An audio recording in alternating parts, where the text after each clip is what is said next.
Alors, chers amis, on se retrouve cette semaine pour discuter du dimensionnement d'une chaudière bois et des ballons tampons qui l'accompagnent.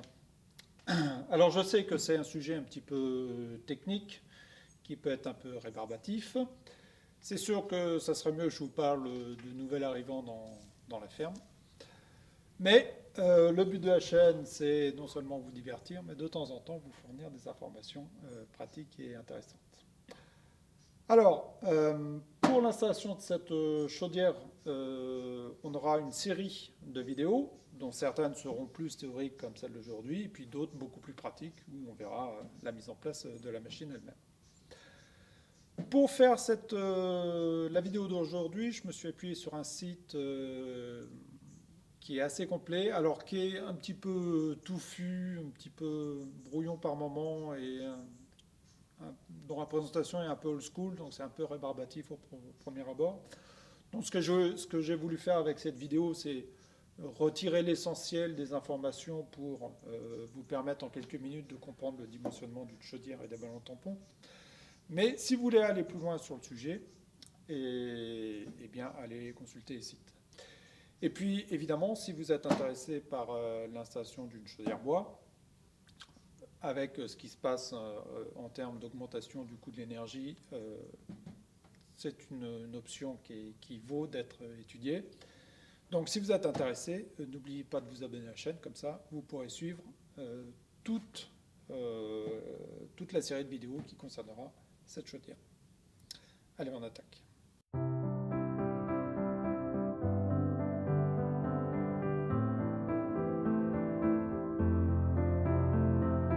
Alors, hydroaccumulation. Qu'est-ce que c'est que ce terme barbare? Alors, pour comprendre ça, il faut revenir au système de chauffage dont on a l'habitude, c'est-à-dire radiateur électrique, pompe à chaleur, même chaudière fuel, etc. Tous ces systèmes, on peut les réguler, c'est-à-dire qu'on peut définir la quantité de chaleur produite par l'appareil. Donc, en général, ça se fait avec un thermostat. Sur une chaudière bois, c'est pas la même histoire. Une chaudière bois, ça doit fonctionner à une température de combustion donnée pour que ça fonctionne bien. Alors, certains vous diront, oui, puis certains le font même, je peux réduire l'arrivée d'oxygène dans ma chaudière bois pour diminuer l'intensité de la combustion et donc réduire la chaleur dégagée. Alors oui, ça va marcher. Le problème de ça, c'est que comme vous n'êtes pas dans les conditions optimales de combustion, vous créez d'une part des suies qui vont venir obstruer votre évacuation. Et si on va au-delà, ça crée du bistre et avec un risque d'incendie à terme. Et puis même dans la chaudière, ça va créer d'une part de l'eau et même des acides qui, l'un combiné avec l'autre, vont finir par corroder votre foyer et puis percer la chaudière. Donc si vous voulez conserver votre chaudière plusieurs dizaines d'années, il faut la faire fonctionner dans les conditions optimales définies par le fabricant. Le problème de ça, c'est que comme vous ne pouvez pas réguler, en été ça va aller, vous allez avoir votre chaudière qui tourne à fourme, qui va chauffer la maison. Si vous avez moins 5 dehors, c'est impeccable. Mais si vous arrivez au printemps et qu'il fait, allez, disons 15 degrés dehors, votre chaudière tourne à fond et vous crevez de chaud dans la maison et en plus vous gaspillez du bois. Donc c'est pas top. Alors l'idée géniale, c'est de dire, au lieu d'avoir ma chaudière qui alimente directement mes radiateurs, je vais brancher ma chaudière sur des ballons tampons, comme ça et comme ce qu'il y a derrière. Et je chauffe donc de l'eau que j'utilise au fur et à mesure de mes besoins dans la maison. Et le deuxième effet qui se coule super intéressant de ça, c'est qu'au lieu d'avoir à charger constamment sa chaudière en bois, comme la chaudière est plus puissante que ce qu'il faut pour la maison, on peut se permettre de la charger 3 fois, 2 fois, voire 1 fois par 24 heures. Donc on la charge à fond, on fait tout brûler, ça chauffe l'eau dans les ballons tampons et on utilise cette chaleur qu'on veut. C'est ça le principe de l'hydroaccumulation. Alors ça pose deux questions. Ça pose la question de quelle puissance de chaudière il me faut pour ma maison et quel volume de ballon tampon il faut pour stocker l'énergie. Eh ben, c'est les questions auxquelles on va répondre aujourd'hui dans cette vidéo. Et pour ça, il faut qu'on passe sur l'ordinateur. La puissance de chauffage nécessaire pour notre maison, ça va être celle qui permet de compenser les pertes thermiques. Alors, les pertes thermiques d'une maison sont de trois types. Il y a des pertes thermiques de parois, c'est-à-dire à travers les murs, le toit, les vitres, les planchers. Les pertes thermiques dues au pont thermique et les pertes dues au renouvellement de l'air, c'est-à-dire la ventilation. Alors, l'ensemble de ces pertes, on appelle ça la déperdition. Et comme c'est une puissance, ça s'exprime en watts. Alors, pour obtenir cette déperdition, la méthode la plus simple, je dirais, c'est de faire appel à une société spécialisée en audit énergétique qui va venir chez vous, mesurer l'épaisseur de vos murs, regarder les fenêtres, la dimension des pièces, etc. Et qui va donc vous donner ce fameux chiffre de déperdition thermique. Enfin, au-delà, ils vont vous proposer différents scénarios d'isolation et en déduire la déperdition thermique une fois que cette isolation sera mise en place. Alors, une étude comme ça coûte entre 500 et 1000 euros. Pour ma part, j'ai fait appel non pas directement à une société qui fait ces audits, mais je suis passé par EFI. Alors vous savez, EFI, ça fait partie de ces sociétés qui font l'intermédiaire entre les clients finaux, nous, et les sociétés de rénovation énergétique. Donc il y en a plusieurs, hein, vous regarderez. J'ai pas d'action particulière chez EFI, simplement trouvé qu'ils faisaient correctement leur travail. Donc je les ai contactés et ils m'ont proposé de partir sur un projet de rénovation globale de la maison. Et la première étape, c'était de faire bien sûr un audit énergétique de la maison. Euh, alors, ils facturaient, enfin le prix de cet audit chez FI, c'est 800 euros. Mais assez rapidement, ils m'ont proposé une remise commerciale de 675 euros. Ce qui fait qu'au final, j'avais 125 euros à payer.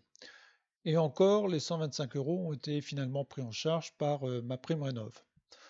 Donc, cet audit ne m'a rien coûté.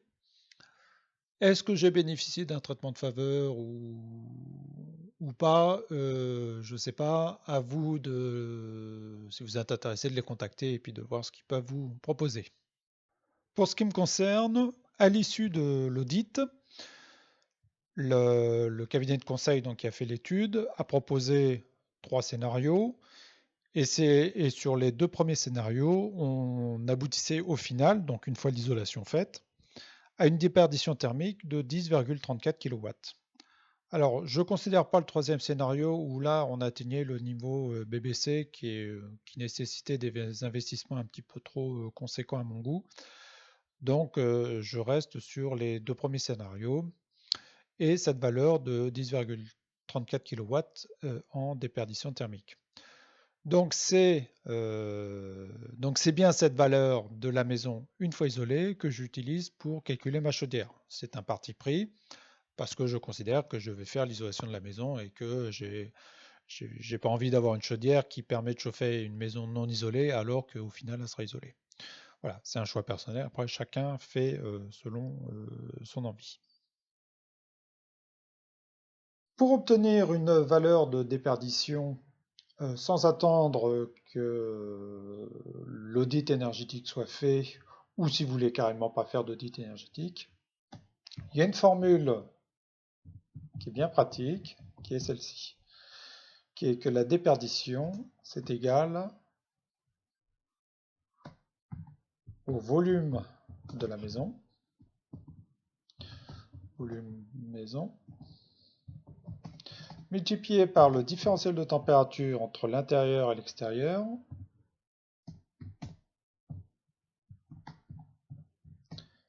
multiplié par le coefficient d'isolation. Alors, reprenons ça en détail. Volume de la maison. Donc, pour ce qui me concerne, ça va être 180 m² habitables multiplié par une hauteur de plafond de 2,5. Donc j'ai pris, en fait la maison est beaucoup plus grande que 180 m², mais je ne vais pas chauffer un certain nombre de pièces comme l'atelier, les réserves, etc. Donc pour ce qui me concerne, j'ai un volume à chauffer de 450 m3. Différentiel de température.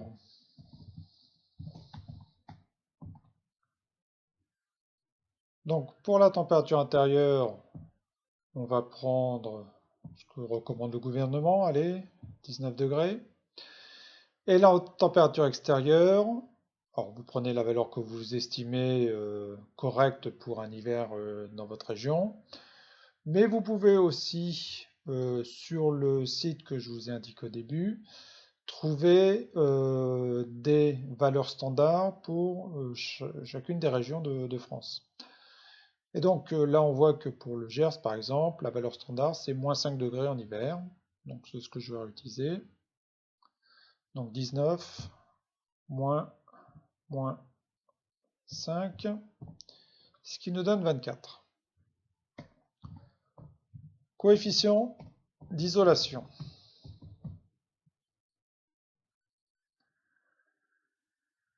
Alors là encore, sur le site dont je vous ai parlé au début, vous allez trouver ce tableau-là qui vous donne différentes valeurs de coefficient d'isolation pour différents types de bâtiments. Donc si vous avez un bâtiment ancien qui n'est pas isolé, vous êtes aux environs de 2-3 watts par mètre cube par degré. Et si vous avez une maison très récente bioclimatique, vous êtes à 0,4 watts par mètre cube par degré. Donc vous voyez, là, il est intéressant de noter que vous avez à peu près un rapport de 6 entre les deux. Alors, est-ce que ces valeurs sont correctes? Si je regarde le rapport qui a été fait, il est indiqué que par exemple mes murs ont un coefficient d'isolation de 2. Donc les murs dans l'état actuel, avant isolation. Donc on est bien dans les ordres de grandeur qu'ils proposent là. Alors je vous rappelle que moi je pars du principe que je dimensionne ma chaudière pour une maison isolée. Donc j'estime qu'une fois isolée, ma maison sera de l'ordre, quelque chose comme ça, la RT 2000, quelque chose un petit peu moins bien. Donc je vais prendre, allez, 1 watt par mètre cube par degré pour avoir quelque chose de simple. Donc 1. Donc bah, maintenant on peut faire notre calcul. Donc volume de la maison multiplié par différentiel de température multiplié par coefficient d'isolation et on obtient 10 800. Alors je vous rappelle que la déperdition c'est des watts. Donc la puissance de chauffage nécessaire pour la maison c'est 10,8 kW.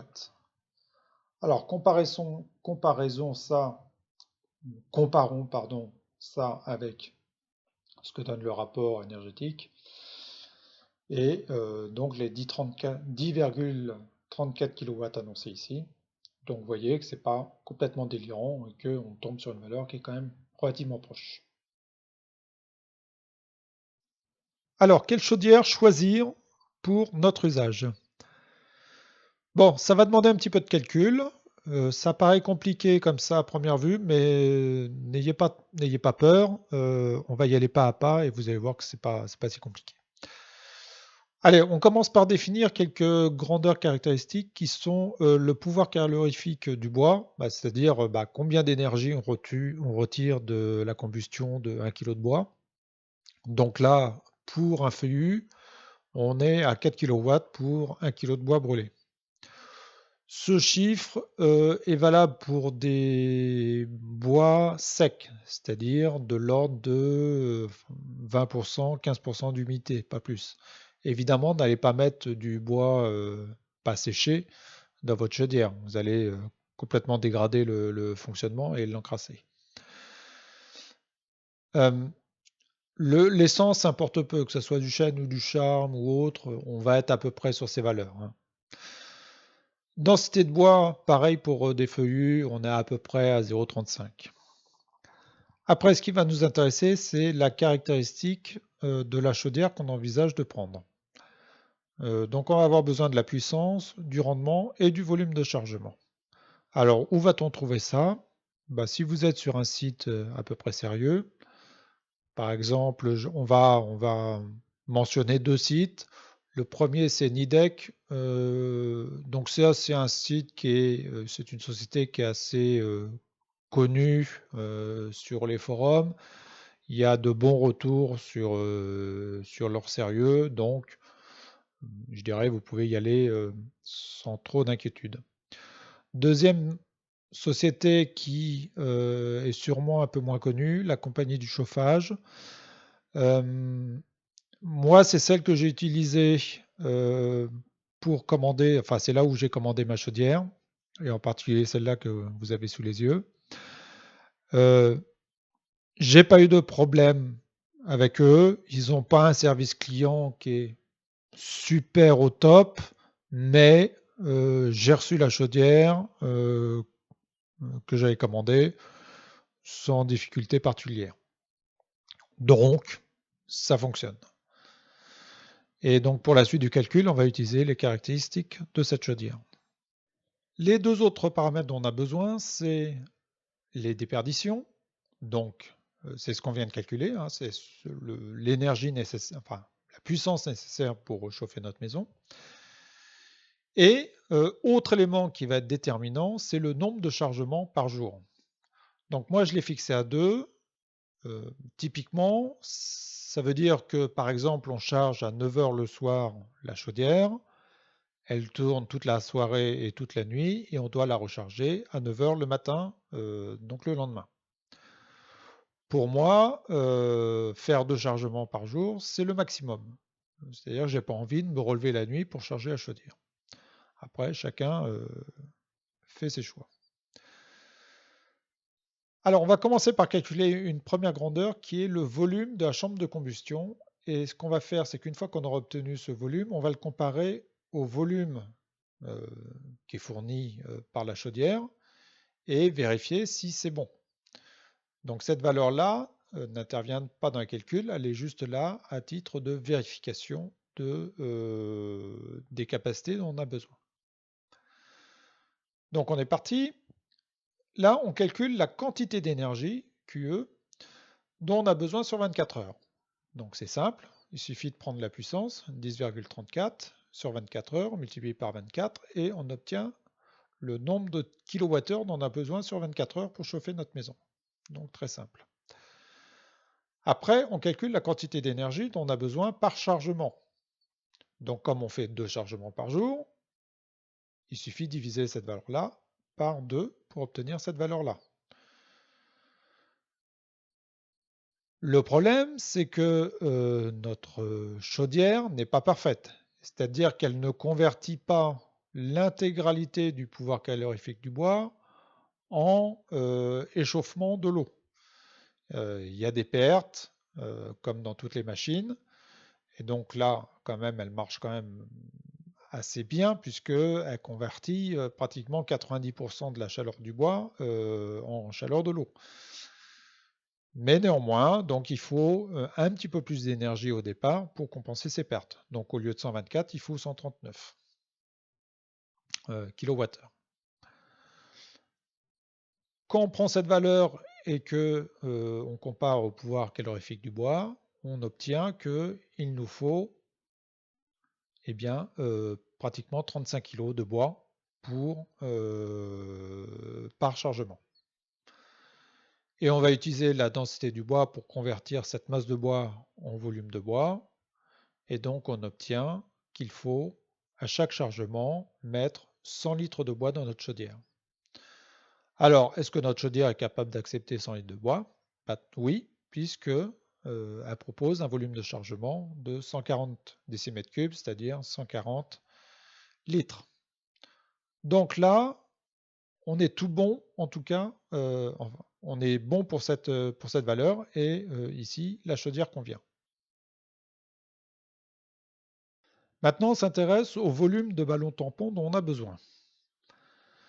Alors, je vous rappelle le principe de l'hydroaccumulation, c'est qu'on utilise une chaudière qui est beaucoup plus puissante que ce qu'il faudrait théoriquement pour la maison, hein. La maison, elle a besoin de 10 kW en gros, et on prend une chaudière de 31 kW. Donc on voit qu'on a un rapport de 1 à 3. La chaudière est 3 fois plus puissante que ce qu'il faudrait. On le fait exprès justement pour avoir un excédent de puissance que on peut stocker dans les ballons. Alors comme ça au feeling, on a un rapport de 1 à 3, donc on pourrait dire, allez, il y a 33% qui part dans les radiateurs et 66% qui part dans les ballons. Bon, c'est un petit peu plus subtil parce que il y a le rendement de la chaudière qui fait qu'en fait, elle fait pas 31 kW, en réel, elle fait 27,59. Mais bon, ça change pas grand-chose à l'affaire. Euh, au final, il y a 37% de la chaleur qui part dans les radiateurs et puis 63% qui part dans les ballons. Donc, si on prend une charge, on sait qu'une charge génère 124 kWh d'énergie. Eh bien, 63% de ces 124 kW d'énergie, ça va être ces 77,58 kW d'énergie à stocker dans le ballon. Alors, on sait quelle énergie on veut stocker dans le ballon. Mais est-ce que le ballon a la capacité de stocker cette énergie? Eh bien, cette capacité dépend de deux choses. Du différentiel de température qui existe entre le bas du ballon et le haut du ballon, et évidemment le volume du ballon. Alors, ce différentiel de température. En haut du ballon, on a le départ vers les radiateurs. Et en bas du ballon, on a le retour des radiateurs. Alors, sur le retour des radiateurs, typiquement, on va être de l'ordre de, dans une installation classique, on va être à 40 degrés. Un radiateur, je dirais ancienne génération, ça fonctionne à 60-70 degrés de température d'eau. Et en sortie de radiateur, on est à 40 degrés. Donc on va considérer qu'en bas du ballon, on est à 40 degrés. Et puis en haut du ballon, on veut être à température maximum pour justement avoir la capacité de stockage maximum. Mais on ne peut pas faire bouillir l'eau. Ça poserait des problèmes de surpression, etc. Donc on va rester en dessous de 100 degrés et puis on va prendre une marge, donc on va être à 90 degrés. Donc globalement, la différence de température dans le ballon qu'on va pouvoir exploiter, c'est entre 40 et 90, donc 50 degrés. Alors après, il faut se souvenir des cours de physique. Et on sait que pour augmenter la température d'un litre d'eau de 1 degré, il faut fournir 1,163 Wh, donc quantité d'énergie. Donc ça, c'est pour 1 degré. Donc dans notre ballon, on peut augmenter la température de 50 degrés, donc il suffit de faire la multiplication, et on obtient l'énergie nécessaire pour augmenter la température dans le ballon pour 1 litre. À partir de là, une simple division nous permet d'obtenir le nombre de litres nécessaires dans le ballon de stockage, le ou les ballons de stockage. Petite subtilité, là l'énergie à stocker est exprimée en kWh et là on a des wattheures, donc il y a un facteur 1000 qui apparaît là. Alors à partir de là, on peut jouer un peu avec les chiffres. Par exemple, qu'est-ce qui se passe si je veux un chargement et demi par jour? Eh bien, il me faut une chaudière qui ait un volume de chargement de 133 litres. Eh bien, c'est bon, avec celle que j'ai choisie, ça passe. Et puis, il me faudrait 1800 litres dans les ballons tampons. Et en fait, c'est ce cas de figure que j'ai pris comme dimensionnement, non, non pas que je veuille vraiment faire 1,5 chargement par jour, mais je voulais une marge de sécurité. Donc c'est pour ça que je suis parti sur cette chaudière avec 140 litres de chargement, ce qui est quand même pas mal, hein. J'ai pas vu beaucoup de chaudières dans cette gamme de puissance qui proposent ce volume de chargement. Donc faites bien attention à ce point, il est important, hein, sûrement plus que la puissance finalement. Et comme je ne pouvais pas avoir de ballon de 1800 litres parce que c'est trop gros, c'est introuvable, et c'est pas gérable. Donc c'est pour ça que j'ai choisi deux ballons. J'ai un ballon de 1000 litres et un ballon de 800 litres. Donc euh, je suis bon en termes de dimensionnement sur mon installation. Bon, j'ai mis une petite laine parce que l'hiver finit par arriver, ça commence à se sentir. Il va falloir installer la bestiole. Bon, en conclusion de cette vidéo, je dirais déjà, vous voyez que le triptyque besoin de la maison, puissance de la chaudière, volume des ballons tampons est super important à prendre en compte avant l'achat d'une chaudière et l'achat des ballons tampons. Autant sur je sais pas, une pompe à chaleur, vous pouvez dire ok, j'en prends une très grosse et puis si je l'utilise à 50%, c'est pas très grave. Autant sur une chaudière bois, ça va pas marcher. Alors, si vous avez des questions techniques sur la vidéo, eh bien, n'hésitez pas à les mettre dans les commentaires. J'y répondrai dans la mesure de mes compétences. Si vous avez apprécié la vidéo, eh bien, mettez-moi un j'aime. C'est toujours, ça m'encourage à faire d'autres vidéos de ce style-là. D'autant que ça demande quand même pas mal de travail de recherche pour sortir ce genre de choses. Dites-moi aussi si vous voulez une vidéo qui concerne pourquoi j'ai choisi une chaudière à bois bûche, les avantages, inconvénients, mon expérience d'achat et puis quelques conseils avant d'acheter. Si vous êtes intéressé, mettez-le moi dans les commentaires. Et puis, comme je vous disais, c'est la première vidéo d'une série consacrée à l'installation de cette chaudière qui va prendre du temps parce qu'il y a quand même pas mal d'éléments, il y a quand même pas mal de techniques à mettre en œuvre. Donc si ça vous intéresse, eh bien abonnez-vous à la chaîne, comme ça vous ne raterez pas ce qui se passe par la suite. Allez, à la semaine prochaine.